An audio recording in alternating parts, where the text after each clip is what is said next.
based on the reports, and I can speak about ESPN and Disney. So I sit here before you today letting you know that they are aware. If you say that one more time, I'm going to choke out of you when I see you. You know, Disney, ESPN is taking this very serious, where we don't know if Shannon will be employed with ESPN after this. And rumors are now swirling that he's going to be fired from his job at ESPN, not because of this incident, but because of multiple incidents over the last year. When ESPN made a big splash and brought Shannon Sharpe over to First Take and onto ESPN, these were not the headlines that they were hoping to see. All right, buckle up, folks, because something pretty significant just landed in the sports world, and my buddy Brian Simpson and I were just diving deep into it. You know Brian, the comedian, huge football guy. And yeah, he even cracked a joke about someone maybe trading in their designer suits for a different kind of blue. You know what I mean? But honestly, beneath the surface, this is serious stuff. Brian, being the level-headed guy he is, pointed out that these big legal battles, they're not usually decided by one smoking gun moment you see in the movies. It's about the paper trail, the digital breadcrumbs, months of texts, calls, and who's talking behind closed doors. And let's not forget who owns ESPN Disney. They pay the big bucks, but the expectations are massive. It got me thinking about how in this digital age, even when you think something's gone, it's probably living somewhere in the cloud. And it brings up a whole other issue. How do these incredible athletes, these locker room legends, transition into media stardom without shedding all that intense scrutiny? I've had guests on here before who talked about the whiplash of it all. 1 week you're a hero, the next you're being dissected for every perceived misstep. And that's the key difference we were talking about, the chatter and rumors versus actual documented claims filed under oath. It says Shannon Sharpe may have a beefy media deal on his hands, but he has much more pressing matters to attend to now. An anonymous woman accused him of and a $50 million lawsuit. Because let's be crystal clear, this isn't just water cooler gossip anymore. This lawsuit, it's a formal legal document. It's on the record. Now, I'm not here to play judge and jury, not even close, but it does highlight this crazy tightrope walk that public figures are constantly on. You disappear from the spotlight and the rumor mill goes into overdrive, filling the silence with speculation. You stay visible, you keep doing your job, and you risk being slammed for being insensitive or out of touch. It's almost a no-win scenario. Because the truth is, whether you like it or not, the internet court is always in session. The verdict gets debated online with or without your side of the story, and often it feels like that happens before any real facts even come to light. It's a wild landscape out there. Says the Jane Doe alleged various instances of toward the end of 2024 and beginning of 2025. In addition, she claimed that she had a long-lasting and abusive relationship with the former athlete. Speaking of staying visible, we actually pulled up a quick clip of the person in question on First Take the morning after this whole thing dropped. And it was interesting. Business as usual, right? Talking playoffs, delivering those signature zingers, completely sidestepping the elephant in the room. I had to pause it and just wonder, how long can that really last? It feels like walking a tightrope in a hurricane. And it got the chat going. A lot of people asking if the lower standard of proof in civil court means that truth takes a backseat to optics. My take? Evidence still matters. My lawyers and I know their legal teams are saying the same thing. They can't just authenticate something based on hearsay. But here's where it gets real. Phone records, location data, eyewitness accounts. That stuff can sway a jury in a big way. I've seen it in past high-profile athlete cases. That metadata, those digital footprints, sometimes they tell a story louder than any witness on the stand. And I'm betting their legal team is already digging deep into that kind of data time-stamped logs, GPS coordinates, those cloud-stored photos. Because in the digital world, those footprints don't lie very often. This is his statement that he did not mean it. It was in the heat of the moment in the middle of an argument. Then midstream, Jamie actually pulled up a statement from Lanny Davis, who's representing the individual in question, and Davis called the suit an outrageous attempt to extract money from a public figure. Now, that name Lanny Davis rings a bell, right? He's handled crisis communications for presidential campaigns. This isn't his first rodeo. So, the fact that they've got him on board, that tells you they're gearing up for a serious fight, a real legal battle. On the other side, representing the plaintiff is Tony Busby, the same attorney who led that massive case against another star quarterback a while back. So you've got two heavyweight legal teams going head-to-head. I'm predicting a media circus, folks, something that'll echo that previous saga with dueling press conferences and the 24/7 news cycle dissecting every little thing. We even veered off a bit into the strategy of where these civil complaints get filed. Why Nevada, I wondered, when the person in question lives in California? We actually had a legal analyst call in who explained that Nevada has a relatively faster court system and some statutes that are considered more favorable for survivors in these types of cases. That's right, Ellison. Sharpe's attorney says his client's accuser is making, quote, a maliciously false claim, and Sharpe's attorney is promising a lawsuit to, quote, hold her accountable. That whole venue shopping thing? That's fascinating, isn't it? It's like a fighter choosing their weight class to give themselves the best possible odds. Meanwhile, the phones were blowing up with calls from former athletes. One retired lineman remembered the person in question as a real leader in the locker room, talking about their charity work and mentorship. Then another caller, a sports psychologist from a college, brought up a really interesting point. Sometimes fame can mask deeper control issues in someone's private life. It's tough, right? Because you want to hear those positive stories, but at the end of the day, personal anecdotes, as valuable as they might be for understanding someone's character, they aren't really proof in a legal sense. It's like I joked, anecdotes are like protein bars.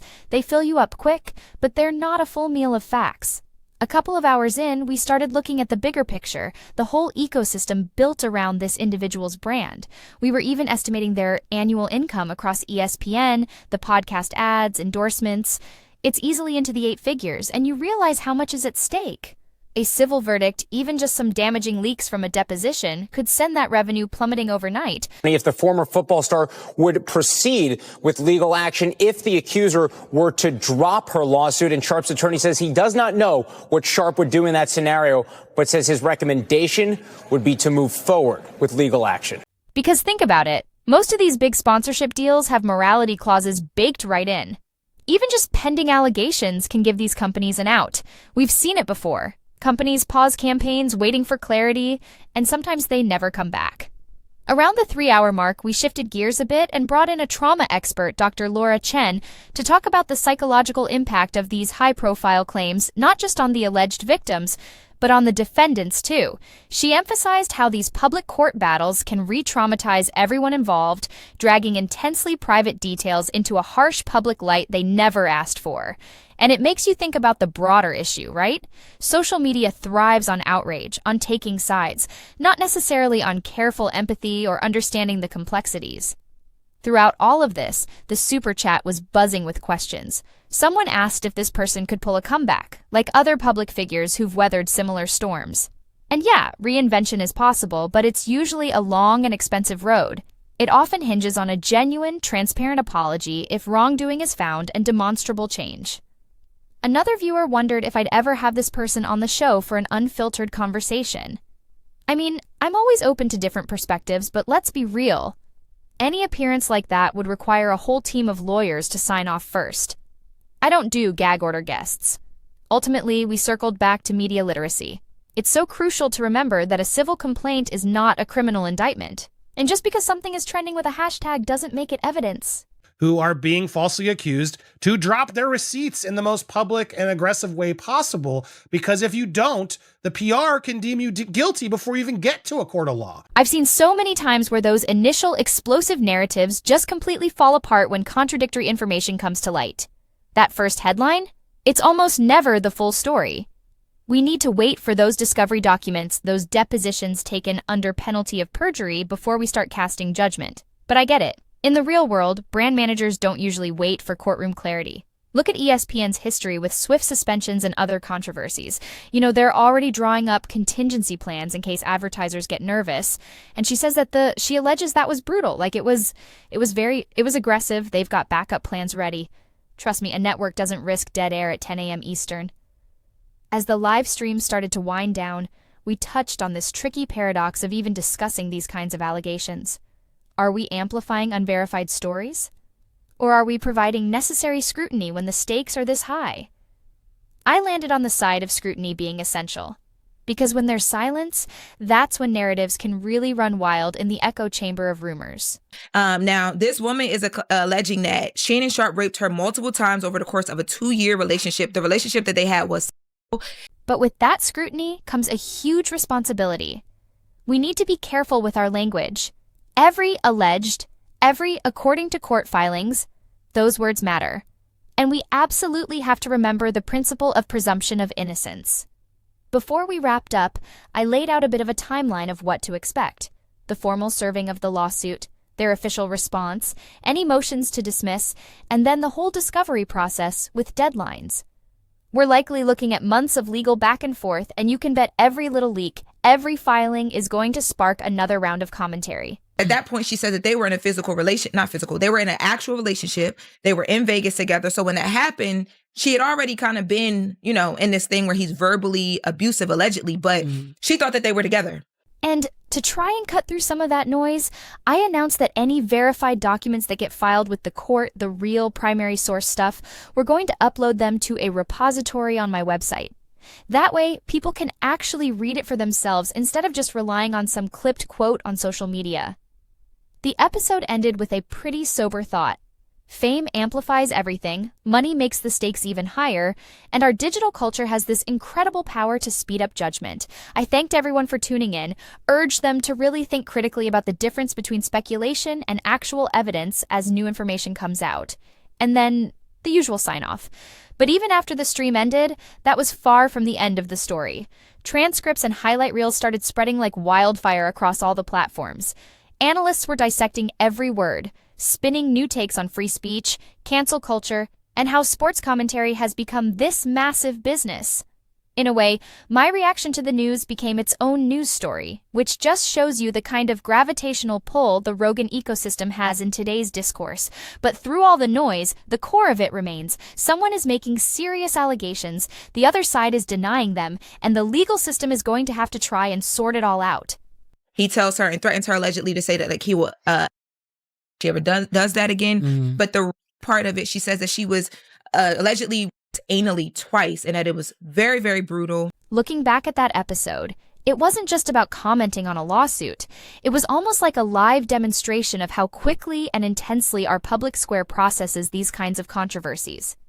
Whether the person in question ultimately comes out on top or faces serious repercussions, the conversation we started is going to ripple through every discussion about athlete conduct, media responsibility, and where that blurry line is between public entertainment and private accountability.